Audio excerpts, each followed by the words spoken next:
Hello guys, welcome to Manula classes in the session of weekly current affair. I am Naresh Sharma going to discuss with you the current affairs of the week और उसमें हम MCQ के through discuss करते हैं। Basic से कुछ questions हैं जो लास्ट वीक में जो भी इश्यूज करंट अफेयर में रहे, न्यूज में रहे, उनके बेसिस पर कुछ क्वेश्चंस देख लेते हैं जिससे कि आपको पूरे वीक का एक बार में ये सब रिवाइज हो जाएगा। पहला क्वेश्चन है, वेयर इज चैत्य भूमि लोकेटेड। ये क्वेश्चन क्यों आया है?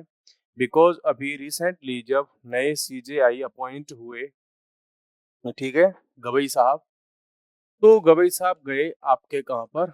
बॉम्बे में, ठीक है, मीन्स मुंबई में। मुंबई गए और वहां पर उन्होंने चैत्य भूमि की विजिट की। वहां पर जाकर के उन्होंने अपनी श्रद्धांजलि वगैरह अर्पित की। तो जगह कहाँ पर है? ये मुंबई में है। क्या है ये? जो बाबा साहब भीमराव अंबेडकर साहब थे, है ना, अंबेडकर साहब, उनका यहाँ पे लास्ट टाइम मीन्स उनका जो क्रिमेशन हुआ था वो इसी जगह पर हुआ था। इसीलिए इस जगह को चैत्य भूमि भी कहा जाता है। चैत्य क्या होता है? ठीक है, दो चीज होती हैं बौद्धिज्म में, एक होता है आपका चैत्य और एक होता है विहार। ठीक है, ये जो बुद्धिस्ट मॉन्क्स वगैरह होते हैं उनके रहने और मतलब जो मेडिटेशन वगैरह पूजा वगैरह जो करते हैं उसके लिए दोनों जगह होती हैं। विहार रहने की जगह होता है, जो बुद्धिस्ट मॉन्क्स होते हैं वहां पर वो रहते हैं, और चैत्य उनका पूजा करने का स्थान होता है। तो क्या है ये? चैत्य भूमि उनके लिए ये हो गई है। ठीक है, चलिए आगे बढ़ जाते हैं। आप सबको पता होगा भीमराव अंबेडकर जो थे उन्होंने लास्ट टाइम पर जो है बुद्धिज्म में अपने आप को एंटर कर लिया था। नेक्स्ट क्वेश्चन है, what is the significance of चैत्य भूमि। तो चैत्य भूमि का सिग्निफिकेंस क्या है? ये बर्थ प्लेस है क्या अम्बेडकर का? No, it is the place where doctor Ambedkar gave his last speech. ऐसा भी कुछ नहीं है। It is the place where doctor Ambedkar was cremated. So option C is correct. Next question और ले लेते हैं, है ना। अम्बेडकर साहब के बारे में काफी सारे पॉइंट्स आपके लिए हो गए। फिर है आपका, ऑन विच डेट इज महापरिनिर्वाण दिवस। क्या नाम है इसका? महापरिनिर्वाण दिवस ऑब्जर्व्ड एज एट एट चैत्य भूमि एवरी ईयर। तो एवरी ईयर यहाँ पर क्या सेलिब्रेट किया जाता है, मेमोरेट किया जाता है? उसका नाम है महापरिनिर्वाण दिवस मीन्स, और ये होता है एवरी ईयर 6 दिसंबर को, 6 दिसंबर को, बिकॉज इसी दिन जो अंबेडकर साहब हैं, है ना, उनकी डेथ हुई थी, और उनकी डेथ वाले दिन को ही यहाँ पर महापरिनिर्वाण दिवस कहा जाता है। दिवस मीन्स होता है यहाँ पे डे, और महापरिनिर्वाण का मतलब वो दुनिया को अलविदा कह करके चले गए, उनको ज्ञान की प्राप्ति से ऊपर की चीजें वो जो है उनको मिल गई। नेक्स्ट क्वेश्चन है आपका, under which article of the Indian constitution can the president seek the advisory opinion of the Supreme court. आप सबको पता होगा कि काफी समय बाद ऐसा एक टाइम आया है कि इंडिया के प्रेसिडेंट ने जो है सुप्रीम कोर्ट के पास में अपने कुछ क्वेश्चंस भेजे हैं एडवाइजरी ओपिनियन के लिए। तो गाइज ये कौन से ऑप्शन में इसका करेक्ट है? तो वो है आपका आर्टिकल 143। ठीक है, आर्टिकल 143 ये पावर देता है किसको? प्रेसिडेंट ऑफ इंडिया को, कि वो इसके थ्रू सुप्रीम कोर्ट से कुछ क्वेश्चंस पूछ सके। और इस बार तो जो है टोटल 14 क्वेश्चंस भेजे हैं प्रेसिडेंट ऑफ इंडिया ने सुप्रीम कोर्ट के पास कि साहब हमारे कुछ क्वेश्चन हैं, आप इस पर हमें कुछ एडवाइस दे दो, है ना। Next question, is the supreme courts opinion under article 143 legally binding. देखो लीगली बाइंडिंग क्यों होंगे, यहाँ पर वर्ड क्या यूज हो रहा है? सुप्रीम कोर्ट का ओपिनियन। तो ओपिनियन कभी भी बाइंडिंग नहीं होता, अपना विचार होता है, आप मानो मानो ना मानो। तो बड़ी सिंपल सी बात है कि ये बाइंडिंग नहीं हो सकते। जहां कहीं भी ओपिनियन वर्ड यूज हो जाए, आप चाहे यहाँ प्रेसिडेंट की बात कर लो, सुप्रीम कोर्ट की बात कर लो, है ना, या कहीं भी दुनिया किसी भी कॉन्स्टिट्यूशन में, लॉ में अगर वहां पर ओपिनियन वर्ड यूज हुआ है, तो आप आंख बंद करके आंसर लगा दो कि वो बाइंडिंग नहीं होगा। What historical law inspired article 143 of the Indian constitution. यार ये जो कॉन्सेप्ट था advisory opinion of the Supreme court, इसको हमने कहाँ से लिया? तो ये हमने लिया था 1935 के गवर्नमेंट ऑफ इंडिया एक्ट से। ठीक है, वहां पर भी ऐसा एक प्रोविजन था, वहीं से हमने कॉपी पेस्ट करके इस प्रोविजन को ले लिया। नाम है इसका government of India act 1935।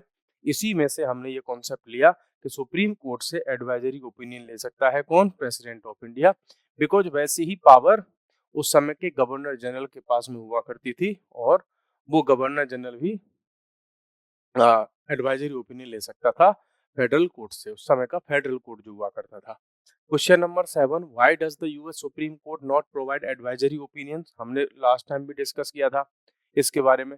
Supreme court ये सब इसलिए नहीं प्रोवाइड कराता, कहाँ का, यूएसए का, क्यों, वहां पर जो पावर का सेपरेशन है, सेपरेशन ऑफ पावर जिसको बोलते हैं पॉलिटिकल साइंस में या लॉ में या जूरिस्प्रूडेंस में, वो बहुत ज्यादा स्ट्रिक्ट है। मींस वहां पर पावर्स का स्ट्रिक्ट सेपरेशन है ना। पावर्स जो है कॉन्स्टिट्यूशन में जो दी गई हैं, चाहे वो जुडिशरी हो, एग्जीक्यूटिव हो, लेजिस्लेचर हो, सबको बहुत ज्यादा सेपरेशन में रखा गया है। इसीलिए सुप्रीम कोर्ट को इस मैटर में नहीं रखा जा रहा कि प्रेसिडेंट वहां का जो होगा यूएसए का, वो उनसे कुछ एडवाइजरी ओपिनियन ले पाएगा। सब अपने अपने जुरिस्डिक्शन में काम करते हैं without any intervention. Which presidential reference dealt with guidelines for judicial appointments through the collegium system? Means यहाँ पर ये बात पूछी गई है, क्वेश्चन ये है कि जैसे कि अब प्रेसिडेंशियल जो क्वेश्चंस एडवाइजरी ओपिनियन के लिए सुप्रीम कोर्ट के पास में आए हैं, वैसे ही पहले भी कई बार आ चुके हैं, ठीक है। तो पहले जो आए थे उनमें से एक ओपिनियन बहुत ज्यादा इंपॉर्टेंट था और वो था आपका थर्ड जजेस केस। ये जो थर्ड जजेस केस था, इसी के ओपिनियन के उसमें सेटअप में तो सुप्रीम कोर्ट ने जो अपने ओपिनियन दिए थे उसी से आगे चल करके बना आपका कोलेजियम सिस्टम, ठीक है। तो कौन सा प्रेसिडेंशियल एड्रेस था जिसमें कोलेजियम सिस्टम जिसमें से जो है उसका बर्थ हुआ, तो वो था आपका थर्ड जजेस का केस, ठीक है। चलिए नेक्स्ट क्वेश्चन देते हैं अपन। In which case did the Supreme Court decline to provide an opinion under article 143? Supreme Court से ओपिनियन मांगा जाए प्रेसिडेंट ऑफ इंडिया के द्वारा और प्रेसिडेंट ऑफ इंडिया बोलते नो भैया मेरे बस की बात नहीं है, मैं आपको इस पर आपको आंसर नहीं दूंगा। तो ये केस था उस समय राम जन्मभूमि केस का। अब तक 15 टाइम्स सुप्रीम कोर्ट से एडवाइजरी ओपिनियन मांगा जा चुका है, उसमें से एक ये केस ऐसा था जिसमें सुप्रीम कोर्ट ने मना कर दिया कि भाई हम इस पर अपना कोई ओपिनियन नहीं देंगे, ठीक है। नेक्स्ट क्वेश्चन लेते हैं अपन। What legal question is central to the current presidential reference made by President Droupadi Murmu? इसमें जो बात आई है उसका बेसिस क्या है, किस बेसिस पर क्वेश्चन आया था? तो प्रेसिडेंट द्रौपदी मुर्मू ने जो क्वेश्चन जो है उनके पास में भेजे हैं, उसका बैकग्राउंड ये था कि authority of the judiciary to set timelines for executive action on the bills. Means president और गवर्नर को जो उन्होंने डायरेक्शंस दी थी सुप्रीम कोर्ट ऑफ इंडिया ने, वहां के दो जजेस ने, तो उसी के बेसिस पर ये क्वेश्चन आया है कि क्या प्रेसिडेंट और गवर्नर को टाइम लाइन फिक्स कर सकता है सुप्रीम कोर्ट कि आप उसको उस पर कितने दिन में साइन कर दोगे? तो इसी के बेसिस पर ये सारी कहानी स्टार्ट हुई थी। Question number 11, what is the other popular name of the Golden temple? आप सबको पता होना चाहिए कि अभी रिसेंटली जब ऑपरेशन सिंदूर चल रहा था, तो उस समय पर पाकिस्तान ने अपनी एक बड़ी स्ट्रेटेजी बनाई थी और उसमें अटैक का प्लान किया था पूरी तरह से गोल्डन टेम्पल पर। बहुत सारे ड्रोन्स और मिसाइल से अटैक किया था गोल्डन टेम्पल की तरफ। लेकिन ये सूचना इंडियन जो इंटेलिजेंस एजेंसीज हैं वो इंडिया को पहले ही प्रोवाइड करा दी गई। तो इंडियन जो डिफेंस फोर्सेस थी वो बहुत ज्यादा एक्टिव हो गए और उस पूरे एरिया को उन्होंने प्रोटेक्ट किया था। तो इसीलिए गोल्डन टेम्पल पर कोई अटैक नहीं था, पाकिस्तान का ही प्लान था इसमें। तो गोल्डन टेम्पल पर मिसाइल मारी जाए या ड्रोन से अटैक किया जाए और ये बोल दिया जाए कि ये हमारी मिसाइल नहीं, तो इंडिया के खुद के लोगों ने ही मारी है और वो सिखों को खत्म करना चाहती है यहाँ की गवर्नमेंट। तो ऐसा एक नैरेटिव वो फैलाना चाहते थे। तो गोल्डन टेम्पल जो है न्यूज में रहा है और अभी भी है काफी टाइम से, तो उस पर क्वेश्चन आना लाजमी है। सो क्वेश्चन है कि इसका अनदर नेम क्या है, तो इसका नाम है हरमिंदर साहिब, ठीक है। हरमंदिर साहिब मतलब हर मीन्स होता है भगवान, भगवान का मंदिर, temple of god, Harmandir Sahib. इसका एक नाम और है, इसको और क्या बोलते हैं, इसको बोलते हैं दरबार साहिब, दरबार साहिब भी बोल देते हैं इसको, ठीक है। दरबार साहिब कहाँ पर है? ये अमृतसर में है, गोल्डन टेम्पल। इसको हिंदी में स्वर्ण मंदिर बोल देते हैं। बहुत बड़ा गुरुद्वारा है। In which Indian city is the Golden Temple located, कहाँ पे है आपका ये, अमृतसर में है। ठीक है, अभी जस्ट थोड़ी देर पहले ही बताया था। नेक्स्ट क्वेश्चन है, the Golden Temple is the holiest shrine of which religion, किसका है, सिखों का है, बड़ा सीधी सी बात है। नेक्स्ट क्वेश्चन है, who founded the city of Amritsar where the Golden Temple is located, तो ये अमृतसर को किसने बसाया था, ये थे आपके गुरु रामदास, इन्होंने बनाया था अमृतसर को। और ये गोल्डन टेम्पल वगैरह का जितना भी सिस्टम बना वो उसके पीछे कौन थे, गुरु रामदास। ठीक है, 1577 में। नेक्स्ट हम चलते हैं, who built the Golden temple, बनाया किसने, तो ये है आपके गुरु अर्जन दास।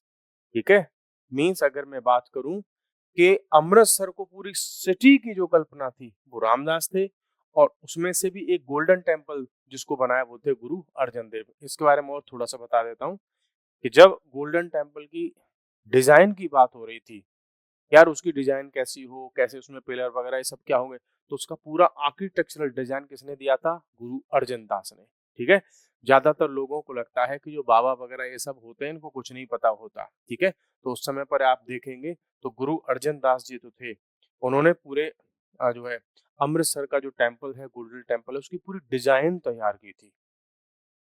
नेक्स्ट है, who covered the Golden temple with gold, gold से मींस गोल्डन टेम्पल था उस पर गोल्ड की प्लेट चढ़वाई, तो वो कौन था जिसने इसको पूरे के पूरे गोल्डन टेम्पल को कवर करवा दिया था, तो वो थे महाराजा रणजीत सिंह, जिन्होंने गोल्डन टेम्पल के लिए इतना सारा गोल्ड डोनेट किया कि गोल्डन टेम्पल को पूरे को किससे कवर कर दिया गया, गोल्ड से। ठीक है, सोने से। नेक्स्ट क्वेश्चन है आपका, what is the Holi scripture kept inside the Golden temple, तो गोल्डन टेम्पल में रखा जाता है गुरु ग्रंथ साहिब को। ठीक है, गुरु ग्रंथ साहिब को, जो उनकी पवित्र बुक है, पुस्तक है।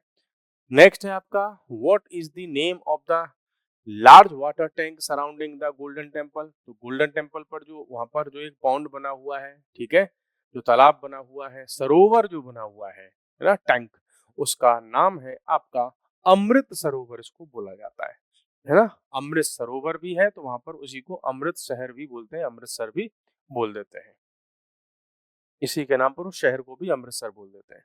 Next question, what is the langar at the Golden temple famous for, तो यहाँ पर जो है तो लंगर क्या होता है, ये लंगर होता है आपका कम्युनिटी किचन के, सब लोग एक साथ बैठ करके खाना खाएंगे, कोई अनटचेबिलिटी नहीं, कोई भेदभाव नहीं, कोई डिस्क्रिमिनेशन नहीं, कोई कास्ट वाला मैटर नहीं, सब कुछ कैसा होगा, सब लोग मिलकर के साथ में खाना खाएंगे। और लंगर जो है पूरे सिखिज्म का बहुत बड़ा कॉन्सेप्ट है। बाकी जो है आपने देखे ही होंगे बहुत सारे गुरुद्वारों में ये डेली चलता है ये लंगर। ठीक है, मैं कहूँ कि पूरे विश्व में करोड़ों लोग डेली खाना खाते हैं, इतना बड़ा लंगर चलता है। Which important building is located within the Golden Temple complex and represent Sikh political authority, वो कौन सी बिल्डिंग है, वो कौन सा जगह है जो सिख धर्म में पॉलिटिकल जो अथॉरिटी होती है उसको रिप्रेजेंट करती है। मीन्स धर्म के अंदर पॉलिटिकल अथॉरिटी का एक सिस्टम है, तो आप देखेंगे अकाल तख्त, ये जो अकाल तख्त बिल्डिंग है वहां पर जो है रिप्रेजेंट करती है उनकी पॉलिटिकल अथॉरिटी को। तो इसी नाम पर एक पार्टी भी है पंजाब में, अगर आपने सुना होगा, तो उसका नाम है अकाली दल। ठीक है, शिरोमणि अकाली दल, वो आपको थोड़ा बहुत तो आपने सुना ही होगा। ठीक है, फिर है हमारे पास में question number 21, What was the Supreme Court's ruling on 21st May 2025 regarding judicial service eligibility? तो 3 ईयर की सर्विस का रूल, जो प्रैक्टिस का रूल सुप्रीम कोर्ट ने लगा दिया कि भैया आपको अब जुडिशियल सर्विसेज में आना है, लोअर लेवल से स्टार्ट करना है, तो आपको 3 ईयर प्रैक्टिस करनी ही पड़ेगी, उसके बाद आप जज बन पाएंगे। ये ऐसा सुप्रीम कोर्ट ने रूलिंग दे दिया है। Who led the bench that passed this judgement in 2025, तो इस डिसीजन वाली बेंच को, इस केस वाली बेंच को जो लीड किया था Chief Justice of India BR Gavai साहब ने। नेक्स्ट है आपका, which report first recommended practical experience for judicial service aspirants के लिए, पहली बार वो कौन सी रिपोर्ट थी जिसने ये कहा था कि जुडिशियल एस्पिरेंट जो जज बनना चाहते हैं उनको प्रैक्टिकल एक्सपीरियंस उनसे दिलवाया जाए, तो वो थी आपकी 14th लॉ कमीशन रिपोर्ट थी। उसने ये कहा था कि भाई जो भी जुडिशियल सर्विस में आते हैं उनको पहले कुछ प्रैक्टिकल एक्सपीरियंस होना चाहिए, किताबी कीड़े या बिल्कुल जो है बुक वर्म टाइप के लोग नहीं चाहिए कि जिनको केवल बुक का ज्ञान हो और प्रैक्टिकल लाइफ का बिल्कुल भी एक्सपीरियंस ना हो। What did the Shetty commission 1996 observe about the year rule, sorry 3 year rule. तो उसके बाद फिर 3 ईयर रूल के लिए शेट्टी कमीशन आया था जिसने लीगल एजुकेशन और उस सब पे जो है रिसर्च किया था। उसने मना कर दिया था कि भाई ये सब हमको नहीं चाहिए। क्यों? क्योंकि एक तो जुडिशरी में यंग माइंड नहीं आ पा रहा है इससे, और जो है जो टैलेंट है उसको भी जुडिशरी अट्रैक्ट नहीं कर पा रही है। तो सारे के सारे लोग अदर सर्विसेज में चले जाते हैं और जुडिशरी में उनकी एंट्री नहीं हो पाती है। नेक्स्ट क्वेश्चन है, which group of students is most likely to be deterred by the 3 year rule। तो 3 ईयर रूल से सबसे ज्यादा परेशान कौन होगा? तो भैया वो होंगे आपके वीकर सेक्शन इकोनॉमिकली, क्योंकि उनको 3 साल की बेरोजगारी कंपलसरी कर दी गई है ना, लॉ करने के बाद। क्योंकि लॉ करने के बाद जो लोग प्रैक्टिस करने के लिए पहुंचते हैं, as a junior advocate start करते हैं, इंटर्न स्टार्ट करते हैं, 2 पैसा नहीं मिलता। और फिर वो इसीलिए क्या सोचते थे कि कोई भी गवर्नमेंट सर्विस मिल जाए, जुडिशरी में एंट्री कर जाएं या गवर्नमेंट एडवोकेट वगैरह बन जाएं, कैसे भी अर्निंग स्टार्ट हो। ठीक है, सो अर्निंग माइंड में ज्यादा चलती है। तो फिर जो यंग माइंड है, जो टैलेंट है, वो फिर लिटिगेशन में नहीं जाना चाहता, वो कहीं और ही चला जाता है। तो इसीलिए जो है लिटिगेशन में एक ये भी है कि लिटिगेशन में जो नेपोटिज्म है वो इतना ज्यादा घुसा हुआ है कि जिसके पहले दादा, परदादा, पिता, पापा, भाई कोई उनका अगर एडवोकेट रहा है तो उनका सिस्टम आगे से अपने आप बना बनाया चलता रहता है। बाकी न्यू लोग हैं वो उसमें एंट्री इसीलिए नहीं कर पाते कि उनका सर्वाइवल बहुत ज्यादा टफ हो जाता है, बिल्कुल, बिकॉज अर्निंग नहीं हो पाती उनकी। That is the problem. तो guys this was for today, और we will meet again in another session. तब तक के लिए bye bye, thank you very much, take care.